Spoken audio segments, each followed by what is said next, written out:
হ'ল এইখনৰ খানা টেষ্টি কিন্তু। হেল্ল' বন্ধু বান্ধৱীসকল, মই পলাশী পুনৰবাৰ এটা নতুন ব্লগ লৈ আহিলোঁ আৰু আজি আমি গৈ আছোঁ এফালে। ভাইটি আৰু মই ঘৰতে আছোঁ যিহেতু। চ' কোনফালেনো গৈ আছোঁ, কিয় গৈ আছোঁ, আপোনালোকে ভিডিঅ'টো চাওক আৰু ব'লক আমাৰ লগত। খুব ধুনীয়া ঠাই আৰু আশা কৰিছোঁ আপোনালোকক সকলোৱে ভাল আৰু ভালে থাকক সেই কামনা। তেনেহ'লে ভিডিঅ'টো চাই থাকক।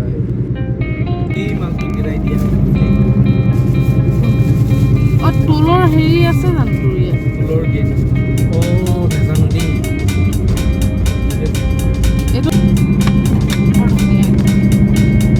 এইটো বাহিৰত আহিল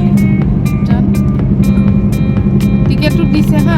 পুলিচে কেইটা বজাৰ ফ্লাইট বুলি সুধিব। পুলিচে সোধে নি? সোধে। সুধিলে ভালেই, কেতিয়াবা বোলে সুধি দিয়ে।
কি জানো আজিকালি এইবিলাক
আজি ভাইটি আৰু মই বা আৰু ভাগিনক এয়াৰপৰ্টৰ পৰা আনিবলৈ গৈছিলোঁ আৰু এতিয়া আমি বৰ্তমান খাবলৈ বহিছোঁ, তাৰপিছত ঘৰলৈ যাম। আৰু এই ভিডিঅ'টো একচুৱেলি মোক কেতিয়াবাই কৰা হৈছিল, কিন্তু মই আপলোড কৰা নাছিলোঁ, চ' ভাবিলোঁ আজি আপলোড কৰি দিওঁ।